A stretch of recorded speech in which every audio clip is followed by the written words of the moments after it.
জামালপুর যুদ্ধের সময় উনি ইন্ডিয়ান পক্ষ থেকে একটা ওয়্যারলেস দেওয়া হয়েছিল ওনাকে, ভাঙা ওয়্যারলেস, যেটাকে উনি রাগ করে ফেলে দিয়ে ইন্ডিয়ান কমান্ডোকে বলেছিল অস্ত্র যখন দিবা, সরঞ্জামাদি যখন দিবা, তখন এমন জিনিস দাও যেটা ফাংশন করে, ডিসফাংশনাল দিও না, এটা আমার জন্য বাধাগ্রস্ত করে। মানুষ স্পিকার কেন এই জন্য বলতেছি, আজকে আমাদের প্রতিরক্ষা খাতের যে বাজেট দেওয়া হয়েছে মাত্র 42 কোটি টাকা, মানুষ স্পিকার 42,000 কোটি টাকা, যার মধ্যে 35,000 কোটি টাকায় শুধু পরিচালনা ব্যয়, কিন্তু মাত্র 7,000 কোটি টাকা দিয়ে কি আমাদের প্রতিরক্ষা হবে? মানুষ স্পিকার, এই প্রতিরক্ষা বাজেট দিয়ে যে আমাদের আধুনিক অস্ত্র কেনা হবে, এই অস্ত্র তো প্রতিরক্ষা দিবে শুধু আপনার আমার সবার এই 350 জন সংসদ সদস্যের এলাকার মানুষের প্রতিরক্ষা দেবে। মানুষ স্পিকার, যেখানে আমাদের প্রতিদিন আমাদেরকে বিভিন্ন বর্ডার থেকে হুমকি দেওয়া হচ্ছে, আমার পঞ্চগড়ের বর্ডারে দখল করে নেওয়া হবে, আমার চিকেন নেক থেকে দখল করে নেওয়া হবে, আমার দক্ষিণের ফেনী সীমান্ত থেকে দখল করে নেওয়া হবে, আমার রংপুর বিভাগের আমাদের হিলি বর্ডারে,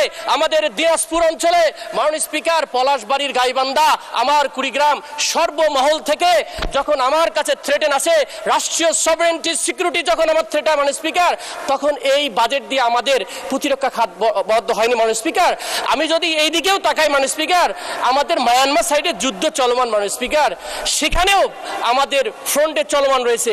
পার্বত্য 3টা অঞ্চল, 3টা জেলা, যেখানে তিনটা বিদ্রোহী গোষ্ঠীর বিরুদ্ধে, কুকি চীনের বিরুদ্ধে আমাদের দুইটা ডিভিশন, আর্মি ডিভিশন কাজ করতেছে।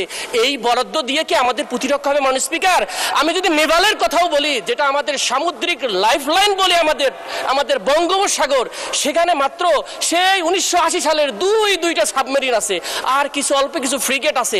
এই সক্ষমতা দিয়ে কি আমাদের সমুদ্র বন্দরগুলো রক্ষা করা যাবে? মাননীয় স্পিকার, সেখানে আমাদের দরকার 1 ডজনের অধিক ফ্রিগেট, কবচ, যত প্রকার আধুনিক সরঞ্জাম, সেগুলো নাই। মাননীয় স্পিকার, এই 7,000 কোটি টাকা দিয়ে সে উন্নয়ন করা সম্ভব? মাননীয় স্পিকার, আমি যদি আমাদের আকাশ প্রতিরক্ষার কথা বলি, সেই চৈনিক বিমান 1960 সালের একটা ডিজাইনের আমরা শুধুমাত্র একটা বিমান দেখতে পারি, এটা F7 দেখতে পারি এবং MiG-29 দেখতে পারি, সেখানে আধুনিকরণ নেই। মাননীয় স্পিকার, আপনার যদি বাজেটের দিক দিয়ে তাকাই, পৃথিবীর অন্যান্য দেশের, ইন্ডিয়াতেও তার জিডিপি 2.5% দেয়, আপনার মায়ানমার জিডিপি 3.5% দেয়, পৃথিবীর অ্যাভারেজের আমরা দেখি 2.2% হচ্ছে বাজেট সামরিক খাতে, প্রতিরক্ষা খাতে আমাদের সেদিকে নেই। মাননীয় স্পিকার, আমরা এই কথাটা বলতে চাই, এই আজাদি ভূমিকে রক্ষা করার জন্য বাংলার হিন্দু, মুসলিম, বৌদ্ধ, খ্রিস্টান যদি এক বেলা না খেয়েও থাকতে হয়, আমাদের এই স্বাধীনতা সার্বভৌমত্ব রক্ষার জন্য আমাদেরকে বাজেট বেশি করে দিয়ে মানুষ আমাদের স্বাধীনতা রক্ষা করতে। মাননীয় স্পিকার,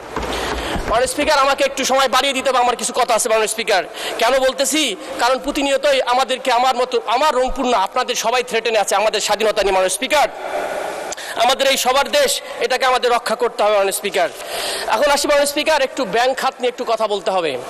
আমাদের ব্যাংকিং সেক্টরে, আমার অর্থমন্ত্রী এখানে আছেন, আমি খুবই আশাবাদী হতাম যদি 32% ঋণ খেলাপি থেকে 10% আনার জন্য একটা রূপরেখা দিতেন। উনি কোনো ধরনের রূপরেখা দেয় না, যেটা আমাকে হতাশ করেছে। মাননীয় স্পিকার,